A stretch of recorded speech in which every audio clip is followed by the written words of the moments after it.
Hello friends, welcome to my channel Aarambh classes. आज के इस वीडियो में हम लोग बीपीएससी टीआरई के लिए क्लास 6 to 8, 9, 10th और 11, 12th के लिए जियोग्राफी के क्वेश्चंस को आपके साथ सॉल्व करेंगे। इस बुक में एनसीईआरटी के क्लास 6 से लेके 12 तक सभी चैप्टर्स के एमसीक्यूज दिए हुए हैं। इस बुक में BPSC TRE 1, 2, 3, DSSB TGT PGT, KVS TGT PGT, NVS TGT PGT, EMRS TGT PGT में कुल मिलाकर 91 क्वेश्चन पेपर के एनसीईआरटी बेस्ड क्वेश्चंस दिए हुए हैं। तो बिना देर किए चलिए आज का ये वीडियो शुरू करते हैं।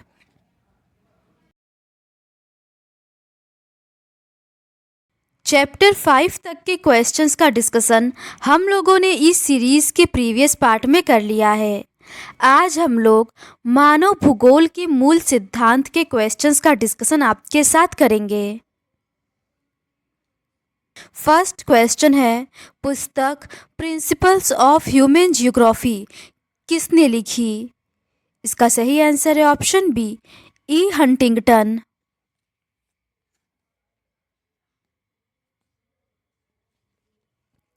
एल्सवर्थ हंटिंगटन की पुस्तकें निम्नलिखित हैं: the pulse of Asia, civilisation and climate, principles of human geography, mainsprings of civilisation और कैरेक्टर ऑफ रेसेस। अगला प्रश्न है, मानव भूगोल के संस्थापक के रूप में सार्वभौमिक रूप से किसे स्वीकृत किया गया है? इसका सही आंसर है option C, Friedrich Ratzel. Friedrich Ratzel प्रथम भूगोलवेत्ता थे जिन्होंने भौगोलिक अध्ययन में मानव को स्थायी और महत्वपूर्ण स्थान प्रदान करने का अग्रणी कार्य किया। उन्होंने मानव भूगोल को एक पृथक विज्ञान के रूप में स्थापित किया, इसलिए रेटजेल को मानव भूगोल के जनक एवं संस्थापक के रूप में जाना जाता है। मानव भूगोल रेटजेल का सर्वाधिक महत्वपूर्ण और प्रतिष्ठित ग्रंथ है जो 2 खंडों में प्रकाशित हुआ। रेटजेल ने अपनी पुस्तक राजनीति भूगोल में लेबेंसराम एवं राज्य के जैविक सिद्धांत का प्रतिपादन किया।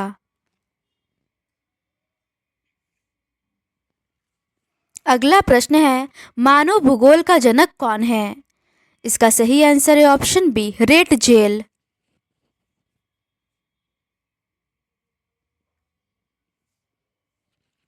अगला प्रश्न है, मानव विकास के निम्नलिखित उपागमों में से कौन सा मूल रूप से अंतर्राष्ट्रीय श्रम संगठन ने प्रस्तावित किया था?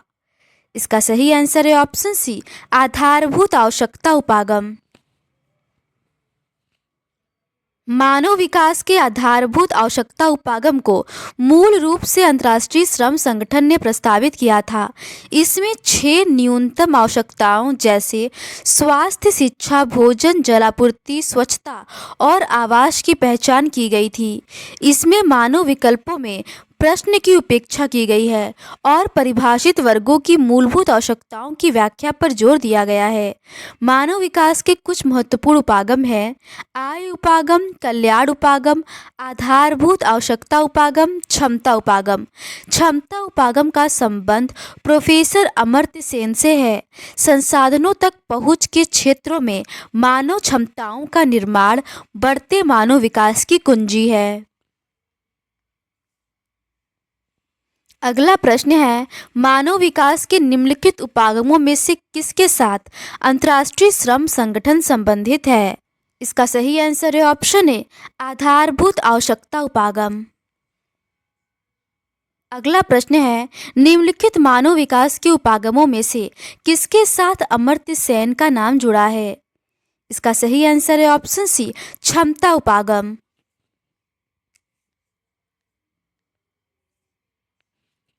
अगला प्रश्न है, अंतर्राष्ट्रीय श्रम संगठन का संबंध निम्नलिखित मानव विकास के किस उपागम से है? इसका सही आंसर है ऑप्शन सी, आधारभूत आवश्यकता उपागम। अगला प्रश्न है, निम्नलिखित में से नगरीय भूगोल मानव भूगोल की किस शाखा की उपशाखा है? इसका सही आंसर है ऑप्शन सी, अधिवास भूगोल। नगरीय भूगोल मानव भूगोल की अधिवास भूगोल शाखा की उपशाखा है। अधिवास भूगोल में ग्रामीण तथा नगरीय अधिवासों के वितरण प्रारूप तथा अन्य आवश्यकताओं का अध्ययन किया जाता है। जनसंख्या भूगोल में विश्व या इसके किसी भाग में कुल जनसंख्या, जनसंख्या का वितरण, घनत्व, जन्म एवं मृत्यु दर, जनसंख्या में वृद्धि दर, आयु, लिंगानुपात, साक्षरता आदि का अध्ययन किया जाता है। आर्थिक भूगोल मानव की आर्थिक क्रियाओं जैसे कृषि, उद्योग, पर्यटन, व्यापार एवं परिवहन, अवस्थापना तत्व एवं सेवाओं का अध्ययन है। अगला प्रश्न है, भूगोल की निम्नलिखित शाखाओं में से कौन सी भौतिक भूगोल के अंतर्गत आती है? इसका सही आंसर इन चारों ही ऑप्शंस में नहीं दिया गया है। भूगोल की प्रमुख शाखा भौतिक भूगोल के अंतर्गत भू आकृतिक विज्ञान, जलवायु विज्ञान, जल विज्ञान तथा मृदा भूगोल को सम्मिलित किया जाता है, जबकि भूगोल की दूसरी शाखा मानव भूगोल के अंतर्गत आर्थिक भूगोल, सामाजिक व सांस्कृतिक भूगोल, अधिवास भूगोल, जनसंख्या भूगोल, ऐतिहासिक भूगोल, राजनीतिक भूगोल आदि को शामिल किया जाता है।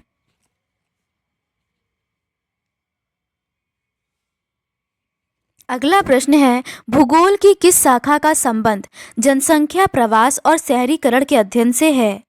इसका सही आंसर है ऑप्शन डी, उपर्युक्त में से एक से अधिक। भूगोल को सामान्यतः भौतिक भूगोल और मानव भूगोल नामक दो प्रमुख शाखाओं में बांटा जाता है।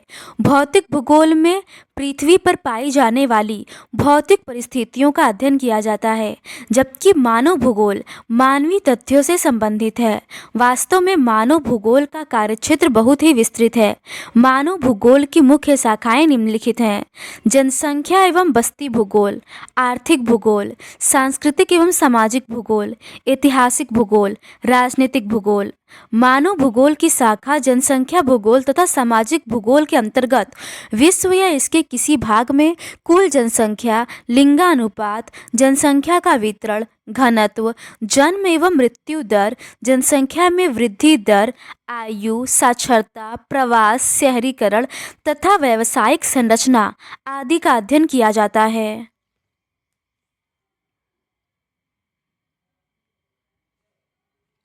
अगला प्रश्न है, निम्नलिखित में से कौन सा सामाजिक भूगोल का उपक्षेत्र है? इसका सही आंसर है ऑप्शन बी, चिकित्सा भूगोल। चिकित्सा भूगोल सामाजिक भूगोल का उपक्षेत्र है। इसके अतिरिक्त सामाजिक भूगोल के उपक्षेत्र में व्यवहारिक भूगोल, सामाजिक कल्याण का भूगोल, अवकाश भूगोल, सांस्कृतिक भूगोल, लिंग भूगोल और ऐतिहासिक भूगोल को शामिल किया जाता है, जबकि संसाधन भूगोल, कृषि भूगोल, उद्योग भूगोल, विपणन भूगोल, पर्यटन भूगोल और अंतर्राष्ट्रीय व्यापार का भूगोल को आर्थिक भूगोल के उपक्षेत्र के अंतर्गत शामिल किया जाता है। अगला प्रश्न है, निम्नलिखित भूगोल के उपक्षेत्रों में से कौन सा सामाजिक भूगोल से संबंधित है? इसका सही आंसर है ऑप्शन सी, अवकाश भूगोल। अगला प्रश्न है, मानव भूगोल के निम्नलिखित उपागमों में से किसका 1970 के दशक के दौरान उद्भव हुआ? इसका सही आंसर है ऑप्शन बी, मानववादी भूगोल। मानव भूगोल के अंतर्गत मानववादी भूगोल उपागम का उदय 1970 के दशक के दौरान हुआ। इसके अतिरिक्त इसी दशक में आमूलवादी और व्यवहारवादी विचारधाराओं का उद्भव भी हुआ। इन विचारधाराओं के उद्भव से मानव भूगोल सामाजिक राजनीतिक यथार्थ के प्रति अधिक प्रासंगिक बना। 1950 के दशक के अंत से 1960 के दशक के अंत तक स्थानीय संगठन का विकास अवधि माना जाता है। इस प्रावस्था को विभिन्न मानवीय क्रियाओं के मानचित्र योग्य प्रतिरूपों की पहचान करना इसका मुख्य उद्देश्य था। अगला प्रश्न है, 2011 में विश्व के देशों के बीच मानव विकास सूचकांक के संदर्भ में भारत का निम्नलिखित में से कौन सा स्थान है? इसका सही आंसर है ऑप्शन बी 134। वर्ष 2011 में भारत का विश्व के देशों में मानव विकास सूचकांक के संदर्भ में 134वां स्थान था। मानव विकास की अवधारणा का प्रतिपादन पाकिस्तानी अर्थशास्त्री महबूब उल हक द्वारा किया गया था। इन्होंने मानव विकास का वर्णन एक ऐसे विकास के रूप में किया जो लोगों के विकल्पों में वृद्धि करता है और उनके जीवन में सुधार लाता है। इस अवधारणा में सभी प्रकार के विकास का केंद्र बिंदु मनुष्य है। भारतीय अर्थशास्त्री प्रोफेसर अमर्त्य सेन ने भी डॉक्टर महबूब उल हक के साथ मिलकर मानव विकास प्रतिवेदन के लिए कार्य किया था।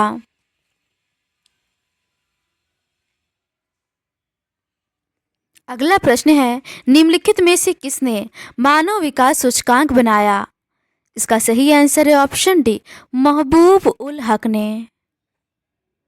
अगला प्रश्न है, सकल राष्ट्रीय प्रसन्नता सूचकांक के संदर्भ में निम्नलिखित कथनों पर विचार करें।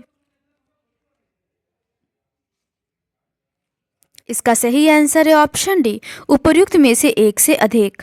सकल राष्ट्रीय खुशी की अवधारणा को भूटान के चौथे राजा महामहिम जिग्मे सिंगे वांगचुक ने 1970 के दशक की शुरुआत में प्रख्यात किया था। भूटान ने 2008 में लोकतंत्र को अपनाया, जिसमें भूटान के संविधान के अनुच्छेद 9 के तहत कर्तव्यों को परिभाषित करके जीएनएच मूल्यों के समावेश और निरंतरता को सुनिश्चित किया। जीएनएच गैर भौतिक और विकास पर केंद्रित है। भूटान अपने विकास का एकमात्र उद्देश्य खुशी के लिए सक्षम परिस्थितियों को सुनिश्चित करता है। पर्यावरण को जीएनएच का एक महत्वपूर्ण योगदान माना जाता है। यह पर्यावरण पर प्रौद्योगिकी के हानिकारक प्रभावों को ध्यान में रखता है। अगला प्रश्न है, स्थिरता मानव विकास के 4 स्तंभों में से एक है। नीचे दिए गए निम्नलिखित में से कौन सा स्थिरता को सही ढंग से परिभाषित करता है? इसका सही आंसर है ऑप्शन डी उपर्युक्त में से एक से अधिक।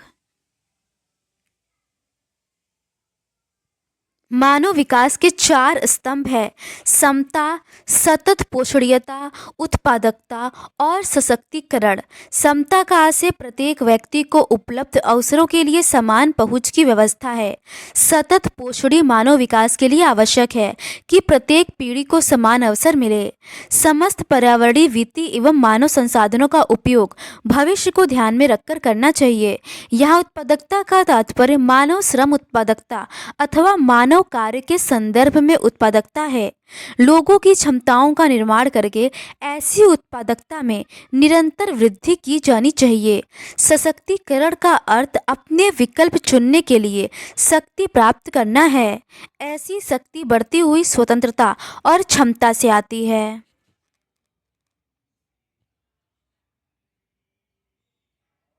अगला प्रश्न है, मानव पूंजी के बारे में निम्नलिखित में से कौन सा कथन सत्य है? पहला है, यह अमूर्त है। दूसरा है, इसे बाजार में बेचा जा सकता है। तीसरा है, यह अपने स्वामी से अविभाज्य है। और चौथा है, इसका प्रवाह विभिन्न देशों में पूर्णतः निर्बाध है। इसका सही आंसर है ऑप्शन बी ए और सी सही है। मानव पूंजी शब्द का तात्पर्य श्रमिक के अनुभव और कौशल के आर्थिक मूल्य से है। मानव पूंजी में शिक्षा, प्रशिक्षण, बुद्धिमत्ता, कौशल, स्वास्थ्य जैसी संपत्तियां और अन्य चीजें शामिल हैं। यह एक मूर्त संपत्ति या गुणवत्ता है जो किसी कंपनी की बैलेंस शीट पर सूचीबद्ध नहीं है। मानव पूंजी बाजार में नहीं बेची जाती है, केवल मानव पूंजी की सेवाएं ही बेची जाती हैं। यह अपने स्वामी से अविभाज्य है।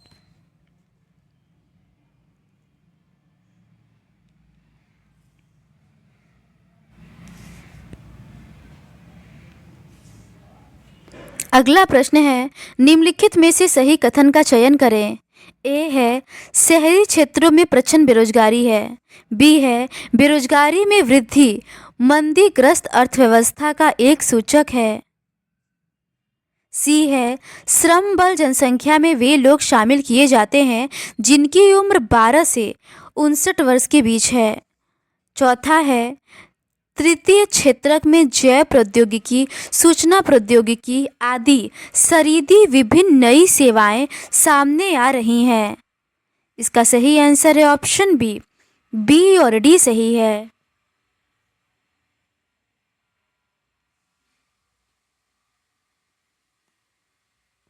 बेरोजगारी में वृद्धि मंदीग्रस्त अर्थव्यवस्था का सूचक है। तृतीय क्षेत्र को सेवा क्षेत्र भी कहा जाता है। इसमें जैव प्रौद्योगिकी, सूचना प्रौद्योगिकी, व्यापार, बैंकिंग व बीमा आदि सरीदी विभिन्न सेवाएं शामिल की जाती हैं, जबकि प्रच्छन्न बेरोजगारी ग्रामीण क्षेत्रों में कृषि में पाई जाती है। शहरी क्षेत्रों में शैक्षिक व औद्योगिक बेरोजगारी पाई जाती है। श्रम बल जनसंख्या में 15 से 59 वर्ष के बीच के लोगों को शामिल किया जाता है। अगला प्रश्न है, रिक्त स्थान भरें। भौतिक पूंजी निर्माण एक डैश है। पहला है आर्थिक प्रक्रिया, दूसरा है तकनीकी प्रक्रिया।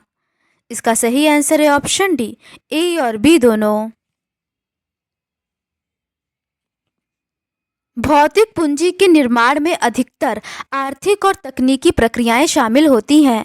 इसके अंतर्गत कारखाने, भवन, संयंत्र और मशीनरी, कच्चे माल आदि जैसे इनपुट को शामिल किया जाता है। भौतिक संसाधनों के उपयोग के लिए इन इनपुट की आवश्यकता होती है और इन संचय देश की आर्थिक वृद्धि के लिए आवश्यक होता है। अगला प्रश्न है, इनमें से कौन सा संकेत सामाजिक स्वास्थ्य का सबसे अच्छा सूचक है? इसका सही आंसर है ऑप्शन सी, जीवन प्रत्याशा। जीवन प्रत्याशा सामाजिक स्वास्थ्य का सूचक है। मानव विकास सूचकांक स्वास्थ्य, शिक्षा और संसाधनों तक पहुंच जैसे प्रमुख क्षेत्रों में निष्पादन के आधार पर देशों का क्रम तैयार करता है। स्वास्थ्य का मूल्यांकन करने के लिए चुना गया सूचक जन्म के समय जीवन प्रत्याशा है। उच्चतर जीवन प्रत्याशा का अर्थ है कि लोगों के पास अधिक दीर्घ और अधिक स्वस्थ जीवन जीने के ज़्यादा अवसर हैं। अगला प्रश्न है, मानव विकास की अवधारणा को किसके द्वारा लोकप्रिय बनाया गया था? इसका सही आंसर है ऑप्शन सी, अमर्त्य सेन द्वारा। मानव विकास की अवधारणा को अमर्त्य सेन द्वारा लोकप्रिय बनाया गया था। मानव विकास के विचारों को 80 के दशक के अंत और 90 के दशक के आरंभ में स्पष्ट किया गया था। इस संबंध में दो दक्षिण एशियाई अर्थशास्त्रियों महबूब उल हक और अमर्त्य सेन का कार्य महत्वपूर्ण है। डॉक्टर महबूब उल हक ने 1990 ईस्वी में मानव विकास सूचकांक निर्मित किया। पहला मानव विकास रिपोर्ट 1990 में संयुक्त राष्ट्र विकास कार्यक्रम द्वारा प्रकाशित किया गया। तब से संयुक्त राष्ट्र विकास कार्यक्रम मानव विकास रिपोर्ट प्रकाशित करता आ रहा है। मानव विकास सूचकांक स्वास्थ्य, शिक्षा तथा आय जैसे प्रमुख क्षेत्रों में निष्पादन के आधार पर देशों का क्रम तैयार करता है। यह क्रम 0 से 1 के बीच के स्कोर पर आधारित होता है, जो एक देश मानव विकास के महत्वपूर्ण सूचकों में अपने रिकॉर्ड से प्राप्त करता है। अगला प्रश्न है, मानव विकास सूची निर्माण में निम्न में से कौन जुड़ा हुआ है? इसका सही आंसर है ऑप्शन सी, अमर्त्य सेन।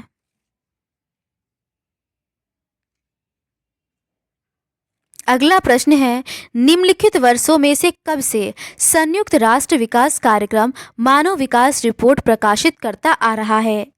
इसका सही आंसर है ऑप्शन डी, 1990 से।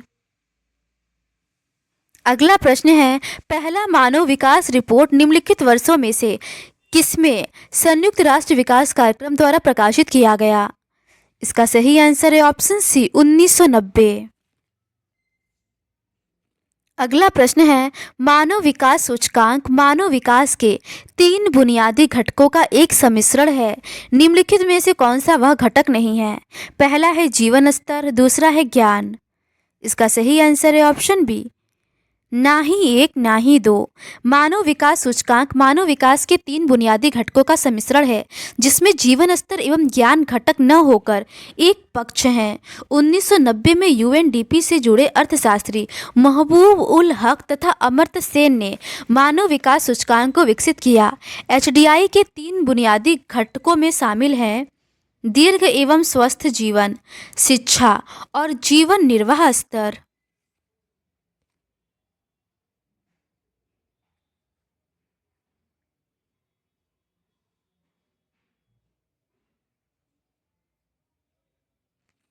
अगला प्रश्न है, मानव विकास सूचकांक विकसित करने में वर्तमान में निम्नलिखित में से किस स्वास्थ्य संकेतक का प्रयोग किया जाता है?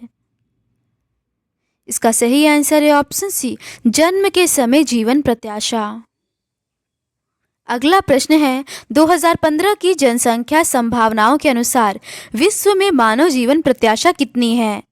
इसका सही आंसर है ऑप्शन ए, 68.7। अगला प्रश्न है, निम्नलिखित में से दुनिया के किन देशों में सबसे ज्यादा जीवन प्रत्याशा है? इसका सही आंसर है ऑप्शन सी, ऑस्ट्रेलिया में। इन सभी ऑप्शंस में सबसे ज्यादा जीवन प्रत्याशा ऑस्ट्रेलिया में है। विश्व में सर्वाधिक जीवन प्रत्याशा वाला देश जापान है। अगला प्रश्न है, निम्न में से कौन से राज्य में न्यूनतम मानव विकास सूचकांक रिकॉर्ड किया गया है? इसका सही आंसर है ऑप्शन ए, बिहार। बिहार राज्य में न्यूनतम मानव विकास सूचकांक रिकॉर्ड किया गया है। ऐसे हालात के लिए अनेक सामाजिक, राजनीतिक, आर्थिक और ऐतिहासिक कारण उत्तरदायी हैं। केरल में सर्वाधिक मानव विकास सूचकांक रिकॉर्ड किया गया है। सर्वप्रथम 1990 ईस्वी में संयुक्त राष्ट्र विकास कार्यक्रम द्वारा प्रथम मानव विकास रिपोर्ट का प्रकाशन किया गया। अगला प्रश्न है, एकमात्र देश जिसने सकल राष्ट्रीय प्रसन्नता को आधिकारिक रूप से अपने देश की प्रगति से जोड़ा है? इसका सही आंसर है ऑप्शन डी, भूटान। भूटान एकमात्र देश है जिसने सकल राष्ट्रीय प्रसन्नता को आधिकारिक रूप से अपने देश की प्रगति से जोड़ा है। आगे के प्रश्न विश्व जनसंख्या वितरण, घनत्व एवं वृद्धि से संबंधित है। क्वेश्चन नंबर 32 है, कौन से कारक जनसंख्या के वितरण को प्रभावित करते हैं? इसका सही आंसर है ऑप्शन डी, उपर्युक्त में से एक से अधिक। भाषा और धर्म, शिक्षा स्तर और राजनीतिक स्थिरता तथा जलवायु, संसाधन और अर्थशास्त्र के अवसर आदि कारक जनसंख्या वितरण को प्रभावित करते हैं। जनसंख्या वितरण शब्द का अर्थ भूपृष्ठ पर लोग किस प्रकार वितरित हैं इस बात से लगाया जाता है। जनसंख्या वितरण को प्रभावित करने वाले अन्य कारक हैं भौगोलिक कारक, इसके अंतर्गत जल की उपलब्धता, भू आकृति, जलवायु और मृदा आते हैं। आर्थिक कारक, इसके अंतर्गत खनिज, नगरीकरण और औद्योगिकरण आते हैं। अगला प्रश्न है, इष्टतम जनसंख्या सिद्धांत के अनुसार इष्टतम जनसंख्या वह है जो डैश देती है। इसका सही आंसर है ऑप्शन सी, प्रति व्यक्ति अधिकतम आय। इष्टतम जनसंख्या सिद्धांत के अनुसार इष्टतम जनसंख्या वह है जो प्रति व्यक्ति अधिकतम आय देती है। प्रेस्टन क्लाउड ने अनुकूलतम जनसंख्या की परिभाषा देते हुए कहा कि अनुकूलतम जनसंख्या वह है जो एक निश्चित सीमा रेखा में सन्निहित हो तथा वह संख्या इतनी पर्याप्त हो जिसमें सभी निवासियों में निरंतर उच्च जीवन स्तर प्राप्त करने के लिए निर्माण क्षमता हो, परंतु संख्या इतनी विशाल भी न हो कि उससे सामान्य जीवन स्तर में गिरावट अथवा वातावरण संयोजन बुद्धिमत्ता परक प्रबंध में कमी आ जाए। अगला प्रश्न है, असंशोधित जन्म दर CBR के सूत्र CBR is equals to B1/P into 1000, इसमें P को व्यक्त किया जाता है। इसका सही आंसर है ऑप्शन डी, किसी क्षेत्र में वर्ष के मध्य की जनसंख्या। असंशोधित जन्म दर CBR के सूत्र CBR is equals to B1/P into 1000, जिसमें P को किसी क्षेत्र विशेष में वर्ष के मध्य जनसंख्या के रूप में व्यक्त करते हैं। अशोधित जन्म दर को प्रति 1000 स्त्रियों द्वारा जन्म दिए गए जीवित बच्चों के रूप में व्यक्त किया जाता है। अशोधित जन्म दर इज इक्वल्स टू किसी वर्ष विशेष में जीवित जन्म अपॉन किसी क्षेत्र विशेष में वर्ष के मध्य जनसंख्या इंटू 1000।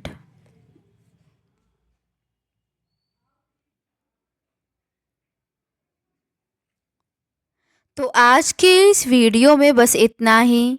बाकी के रिमेनिंग क्वेश्चंस का डिस्कशन हम लोग इस सीरीज़ के नेक्स्ट पार्ट में करेंगे। अगर आपको ये सीरीज़ पसंद आती है तो please do subscribe to my channel and like this video. Thank you.